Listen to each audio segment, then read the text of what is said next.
ನಮಸ್ಕಾರ ಎಲ್ಲರಿಗೂ ನೀವು ನೋಡ್ತಿದ್ದೀರಾ GSP ಕಲೆಕ್ಷನ್. ಗೃಹಲಕ್ಷ್ಮಿ ಯೋಜನೆ ಕಡೆಯಿಂದ 11ನೇ ಕಂತಿನ 2,000 ರೂಪಾಯಿ ನಮ್ಮ ಒಂದು ಬ್ಯಾಂಕ್ ಅಕೌಂಟಿಗೆ ಬರಬೇಕಾಗಿತ್ತು.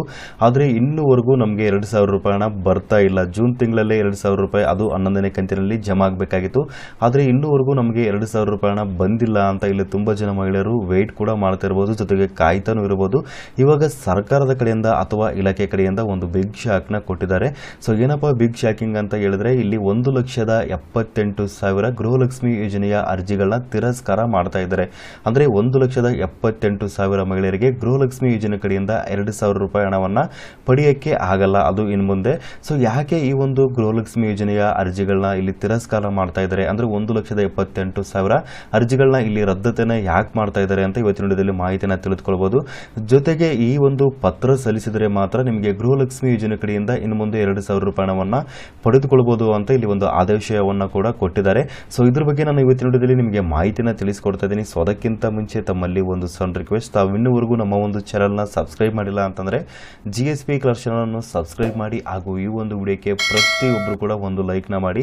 ಸೊ ವಿಡಿಯೋನ ಪೂರ್ತಿಯಾಗಿ ನೋಡಿ. ಬನ್ನಿ ಇವತ್ತಿನ ವಿಡಿಯೋನ ಶುರು ಮಾಡೋಣ. ಗೃಹಲಕ್ಷ್ಮಿ ಯೋಜನೆ ಕಡೆಯಿಂದ ನಮಗೆ 2,000 ರೂಪಾಯಿನ ಇನ್ನೂವರೆಗೂ ಜಮಾ ಆಗ್ತಿಲ್ಲ ಅಂತ ಇಲ್ಲಿ ತುಂಬಾ ಜನ ಮಹಿಳೆಯರು ವೆಯ್ಟ್ ಕೂಡ ಮಾಡ್ತಾ ಇರಬಹುದು.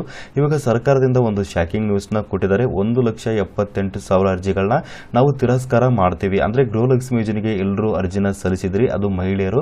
ಆದರೆ ಇವಾಗ 1,78,000 ಅರ್ಜಿಗಳನ್ನ ತಿರಸ್ಕಾರ ಮಾಡಲಿದ್ದೀವಿ ಅಂತ ಇಲ್ಲಿ ಸರ್ಕಾರದಿಂದ ಆದೇಶವನ್ನ ಹೊರಡಿಸಿದ್ದಾರೆ.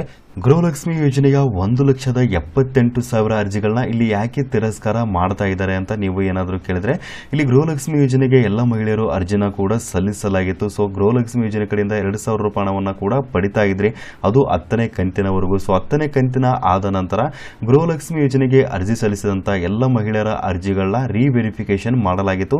ಸೊ ರೀವೆರಿಫಿಕೇಶನ್ ಮಾಡಿದ ನಂತರ 1,78,000 ಮಹಿಳೆಯರು ಟ್ಯಾಕ್ಸ್ ಪೇಯರ್ ಅಥವಾ GST ಪೇಯರ್ ಆಗಿದ್ದಾರೆ. ಸೊ ಅದರಿಂದಾಗಿ ಅವರ ಒಂದು ಅರ್ಜಿಗಳನ್ನ ಕೂಡ ಇಲ್ಲಿ ತಿರಸ್ಕಾರ ಮಾಡ್ತಾ ಇದ್ದೀವಿ ಅಂತ ಸರ್ಕಾರದಿಂದ ಆದೇಶವನ್ನ ಹೊರಡಿಸಿದ್ದಾರೆ. ಸೊ ಅರ್ಜಿನ ಸಲ್ಲಿಸಬೇಕಾದ್ರೆ ನಿಮಗೆ ಒಂದು ಲೈವ್ ಆಗಿ ಇಲ್ಲಿ ಮಾಹಿತಿನ ತಿಳಿಸ್ತಾ ಇದ್ದೀನಿ, ನೋಡಬಹುದು. ಗೃಹಲಕ್ಷ್ಮಿ ಯೋಜನೆಯ ಅರ್ಜಿ ಅಥವಾ ಗೃಹಲಕ್ಷ್ಮಿ ಯೋಜನೆಯ ಅಪ್ಲಿಕೇಶನ್ ಇಲ್ಲಿ ಓಪನ್ ಆಗಿದೆ, ನೋಡಬಹುದು. ಇದು ಆನ್ಲೈನ್ ಮುಖಾಂತರ ಅರ್ಜಿ ಸಲ್ಲಿಸುವಂತ ಒಂದು ಅಪ್ಲಿಕೇಶನ್ ಆಗಿತ್ತು. ಸೊ ಈ ಒಂದು ಅಪ್ಲಿಕೇಶನ್ ಅಲ್ಲಿ ಮುಖ್ಯವಾಗಿರುವಂತದ್ದು ಸ್ವಯಂ ಘೋಷಣೆ ಅಥವಾ ಸೆಲ್ಫ್ ಡಿಕ್ಲರೇಷನ್ ಅಂತ ಇದೆ, ನೋಡಬಹುದು. ಸೊ ಇದರಲ್ಲಿ ಮುಖ್ಯವಾಗಿರುವಂತದ್ದು ಎರಡು ಒಂದು ಆಪ್ಷನ್ಗಳನ್ನ ಕೂಡ ಕೊಡಲಾಗಿತ್ತು. ನೀವು ಮತ್ತು ನಿಮ್ಮ ಒಂದು ಕುಟುಂಬದವರು ತೆರಿಗೆ ಪಾವತಿ ಮಾಡುತ್ತಿದ್ದೀರಾ ಅಂತ ಒಂದು ಪ್ರಶ್ನೆ ಕೂಡ ಇತ್ತು. ಇದು ತುಂಬಾ ಮುಖ್ಯವಾಗಿರುವಂತದ್ದು. ಇಲ್ಲಿ ಕೆಲವು ಮಹಿಳೆಯರು ಏನ್ ಮಾಡಿದ್ದಾರೆ ಅಂತಂದ್ರೆ ಇಲ್ಲ ಅಂತ ಸೆಲೆಕ್ಟ್ ಮಾಡ್ಕೊಂಡಿದ್ದಾರೆ. ಅಂದ್ರೆ ನಿಜವಾಗ್ಲೂ ಅವರು ಟ್ಯಾಕ್ಸ್ ಪೇ ಮಾಡ್ತಾ ಇದ್ರು ಅಥವಾ GST ಪೇ ಮಾಡ್ತಾ ಇದ್ರು ಅಂತಂದ್ರೆ ಇಲ್ಲಿ ಇಲ್ಲ ಅಂತ ಒಂದು ಎರಡು ಆಪ್ಷನ್ಗಳು ಇದಾವೆ. ಸೊ ಈ ಒಂದು ಎರಡು ಆಪ್ಷನ್ಗಳನ್ನ ಏನಾದರೂ ಕ್ಲಿಕ್ ಮಾಡ್ಕೊಂಡಿದ್ರು ಅಥವಾ ಅವರು ಈ ರೀತಿಯಾಗಂತ ಸುಳ್ಳು ವದಂತಿ ಕೊಟ್ಟು ಅರ್ಜಿನ ಸಲ್ಲಿಸಿದ್ರು ಅಂತಂದ್ರೆ ಸೊ ಅವರ ಒಂದು ಅರ್ಜಿಗಳನ್ನ ಇಲ್ಲಿ ತಿರಸ್ಕಾರ ಮಾಡ್ತಾ ಇದ್ದಾರೆ. ಇಲ್ಲಿ ನಿಮಗೆ ಕೆಳಗಡೆ ಒಂದು ಸೂಚನೆ ಕೂಡ ಕೊಟ್ಟಿದ್ದಾರೆ, ನೋಡಬಹುದು. ಇದನ್ನ ನೀವು ಸರಿಯಾಗಿ ಓದ್ಕೋಬಹುದು. ಈ ಒಂದು ಸೂಚನೆ ಪ್ರಕಾರ ಮುಂದಿನ ದಿನಗಳಲ್ಲಿ ಏನಾದರೂ ಈ ಒಂದು ಅರ್ಜಿಯಲ್ಲಿ ನೀವು ಕೊಟ್ಟಿರುವಂತ ಒಂದು ವದಂತಿ ಏನಾದರೂ ಸುಳ್ಳಾಗಿತ್ತು ಅಥವಾ ತಪ್ಪಾಗಿತ್ತು ಅಥವಾ ಡೂಪ್ಲಿಕೇಟ್ ಆಗಿತ್ತು ಅಂತಂದ್ರೆ ನಿಮ್ಮ ಒಂದು ಅರ್ಜಿನ ನಾವು ತಿರಸ್ಕಾರ ಮಾಡ್ತೀವಿ. ಜೊತೆಗೆ ಗೃಹಲಕ್ಷ್ಮಿ ಯೋಜನೆಯ ಸೌಲಭ್ಯಗಳನ್ನ ಕೂಡ ನಾವು ಸಂಪೂರ್ಣವಾಗಿ ಕಡಿತ ಮಾಡ್ತೀವಿ ಅಂತ ಸರ್ಕಾರದಿಂದ ಒಂದು ಸೂಚನೆ ಕೂಡ ಇಲ್ಲಿ ಕೊಡಲಾಗಿತ್ತು.